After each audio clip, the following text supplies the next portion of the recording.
ગીર ગઢડા તાલુકાના મોહબ્બતપરા ગામે ગેરકાયદે દબાણો પર આજે દાદાનું બુલડોઝર ફરી વળ્યું।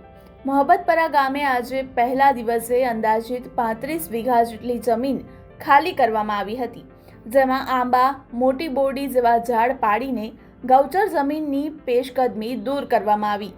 મહત્વનું કહી શકાય કે હજુ પણ આગામી 3 દિવસ પેશકદમી દૂર કરવાની કાર્યવાહી શરૂ રહે તેવી શક્યતાઓ સેવાઈ રહી છે।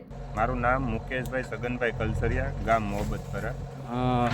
મુકેશભાઈ, આજે તમારા ગામની અંદર પેશકદમી દૂર કરવામાં આવી રહી છે, શું કહેશો?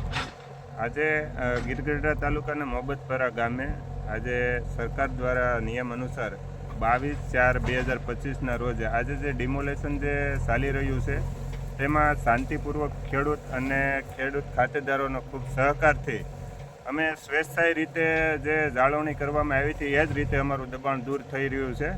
આજે સરકારના જે ગાઈડલાઈન મુજબ જે ગૌચર ખુલ્લું થાય એમાં સાહેબોનો અને ગામના લોકોનો ધોકડવાનો જે અહીંયા વસવાટ છે, જેમ કે ધીરુભાઈ પાંચાભાઈ કલસરિયા, ગુજર પરિવાર અને 2-3 પરિવાર લલિતભાઈ છે, એમ કરીને જે અહીંયા ખેડૂત જે અહીંયા વસતાઓ ખેડૂત છે એમનો અમને સાથ સહકાર ખૂબ જ મળી રહ્યો છે। અમે ગ્રામ પંચાયત મોહબ્બતપરા દ્વારા અમારા સરપંચ શ્રી માધુભાઈ પણ અહીંયા ઉપસ્થિત છે, તો એમના બધાના વડીલોના સાથ સહકારથી અમારે બહુ સારી રીતે ડિમોલેશન ચાલી રહ્યું છે।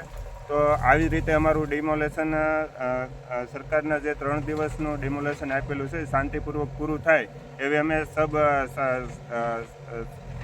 સાહેબો સાથે એવી અપેક્ષા રાખીએ છીએ કે સાહેબ અમારા ગામની અંદર જે દબાણનું જે રજૂઆતે વગેરે હતું તો શાંતિપૂર્વક આવી રીતે નીકળી જાય અને કોઈ ઇસ્યુ ન બને તો અમને તમે સહકાર આપજો, એમ અમે મોહબ્બતપરા ગ્રામ પંચાયત વતી અમે પણ સહકાર આપીશું। એટલું કહી અને મારી વાણીને વિરમું છું। જય ભારત, જય હિન્દ, જય હિન્દ।